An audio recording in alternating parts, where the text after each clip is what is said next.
こんに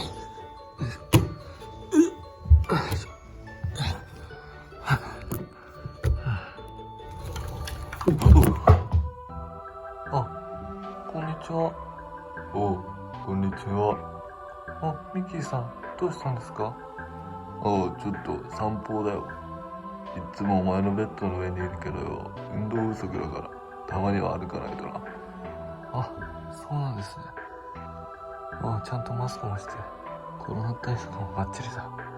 いや、コロナ対策じゃねえ。いや、コロナ対策だ。そして花粉症だ。そうなんですね。それは大変だ。じゃあ、失礼します。やべ。ちょっと待って。